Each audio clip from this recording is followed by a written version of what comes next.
Director General nke South East Governors Forum bụ Senator Ekwunife agbapego okporo ụzọ Chief Ochendo Biegbunam General Hospital Nri Road dịka otu n'ime mbọ eji n'aka iji wee kwalite mmepe obodo site n'ịkwalite ọrụ okporo ụzọ.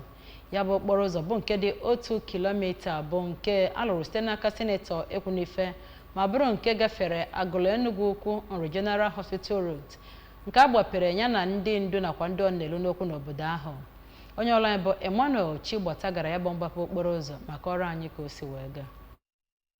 Ya bụ okporo ụzọ bụ nke were ụzọ ọwa mmiri n'aka nri na aka ekpe ma bụrụkwa nke ga-enye aka n'ịfụ na ụzọ bụ nke ruru ogbe ndị ọzọ na ya bụ obodo. N'oge a na-agbape ya bụ ụzọ ka Senator Ekwunife gosipụtara ebumnobi ya n'ịnakwanyite mmepe nke ya bụ obodo Nri ma kwee nkwa na ụzọ anyafọ ijiji n'ise wee rue Nri bụ nke a ga-akpatụ aka. O kwupụtara ebumnobi ya n'ịfụ na ndị ntorobịa bụ ndị etinyere n'ihe ka ha wee bụrụ ndị gabara onwe ha uru n'obodo. Chief Calvin Obiegbunam, onye bụ onye jibugoro ọkwa President General nke obodo Nri bụ nke abara ya bụ ụzọ n'aha ya, kelere Senator Ekwunife maka etu o siri mee ka ya bụ ụzọ wee pụta ìhè ma kọwaa na ọ ga-enye aka ịfụ na njem na-aga nke ọma na ya bụ obodo. N'akụkụ ha ka onye bụ President General nke ya bụ obodo bụ Chief Romanus Okafọ nakwa otu onye echichi Chief Felix Enuoli kelere Senator Ekwunife maka ịfụ na ya bụ ụzọ bụ nke arụrụ ma kọwaa anya dịka onye